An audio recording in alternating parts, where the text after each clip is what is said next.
Details చూద్దాం. శ్రీవారి లడ్డు తయారీకి వాడే నెయ్యిలో కల్తీ వల్ల భక్తుల మనోభావాలు దెబ్బతిన్నాయి. దీనిని దృష్టిలో ఉంచుకుని టీటీడీ శాంతి యాగాన్ని నిర్వహించింది. శాంతి హోమం ద్వారా అపచారం తొలగిపోతుందని ఆలయంలో ఉదయం 6 గంటల నుంచి 10 గంటల వరకు 4 గంటల సేపు హోమం సాగింది. మొదట వాస్తు హోమం నిర్వహించి తర్వాత పూర్ణాహుతి చేశారు.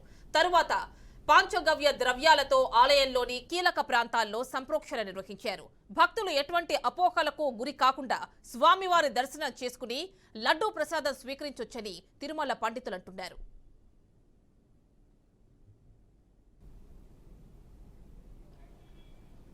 ఇక పూర్తి డీటెయిల్స్ మా కరెస్పాండెంట్ గోపీనాథ్ అందిస్తారు. గోపీనాథ్, చెప్పండి, తిరుమలలో సంప్రోక్షణ కార్యక్రమాల్లోకి జరుగుతున్నట్టు తెలుస్తోంది. జరుగుతున్నాయా లేదంటే స్టార్ట్ కాపోతున్నాయా? ఏమిటి అలాంటి డీటెయిల్స్ ఏమైనా ఉన్నాయా?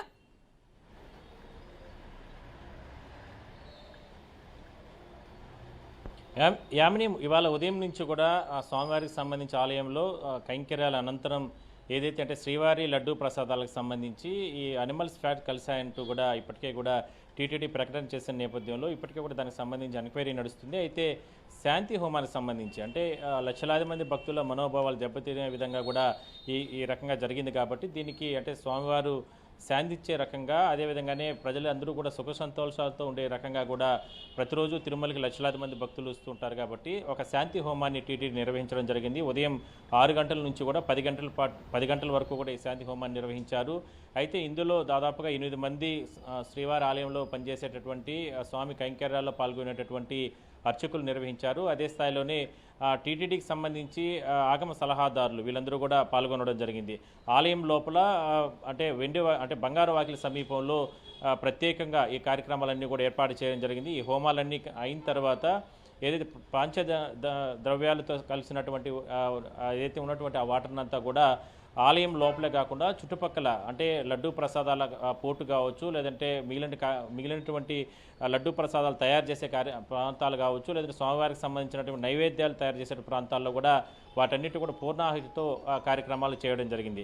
అయితే ఇందులో ప్రధానంగా టీటీడీ చెప్తుంది ఒకటే, ఎందుకంటే లక్షలాది మంది భక్తులు వస్తూ ఉంటారు కాబట్టి వాళ్ళ మనోభావాలు దెబ్బతినే విధంగా కూడా ఈ కార్యక్రమం జరిగింది కాబట్టి దీనిపైన శాంతి జరిగేందుకు లేదంటే ఎటువంటి అపవాదు లేకుండా ఉండేందుకు ఈ కార్యక్రమాలు నిర్వహించినట్లు కూడా చెప్పడం జరిగింది. అయితే దీనికి సంబంధించి ఆగస్టు 15వ తారీఖునే అంటే ప్రతి సంవత్సరం కూడా ఏదైనా సరే టీటీడీ ఉన్నతాధికారులు కావచ్చు, లేదంటే సిబ్బంది లాంటి భక్తులు రకరకాలుగా వస్తూ ఉంటారు కాబట్టి వాళ్ళ వల్ల తెలుసో తెలియక ఏదైనా సరే పొరపాట్లు జరిగితే ఆలయం లోపల ప్రధానంగా 3 రోజుల పాటు కూడా పవిత్రోత్సవాలు జరుగుతాయి.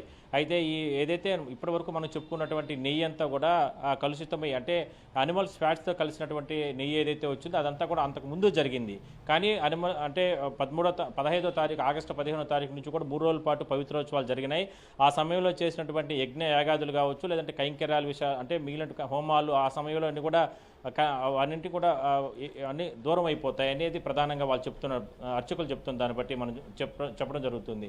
అయితే ఇది రిపీటెడ్ కాకుండా అంటే ఇది మరోసారి ఏదైనా సరే రిపీట్ కాకుండా ఇంకేదైనా సరే చిన్న చిన్న సమస్యలు ఉన్నా కూడా ఈ హోమాలతో తొలగిపోతాయి అంటూ కూడా ఇవాళ కార్యక్రమం నిర్వహించారు. చాలా అద్భుతంగా చేయడం జరిగింది. ఉదయం నుంచి కూడా దాదాపు 10 గంటల పాటు జరిగింది. 10 గంటల తర్వాత ఆలయంతో పాటు చుట్టుపక్కల ఉన్నటువంటి తిరుమాడ వీధుల్లో ఉన్నటువంటి పరివార దేవతలు వరాహస్వామి కావచ్చు, లేదంటే పుష్కరిణి కావచ్చు, లేదంటే ఆలయం ఎదురుగా ఉన్నటువంటి బేడి ఆంజనేయ స్వామి ఈ ప్రాంతాలంతా కూడా ఉన్నటువంటి అర్చకులందరూ కూడా వెళ్ళి రకరకాల పూజా కార్యక్రమాలు అయితే చేయడంతో ఈ హోమం అనేది కంప్లీట్ అవ్వడం జరిగిందని మనం చెప్పొచ్చు. Yamini. Right Gopinath, thank you.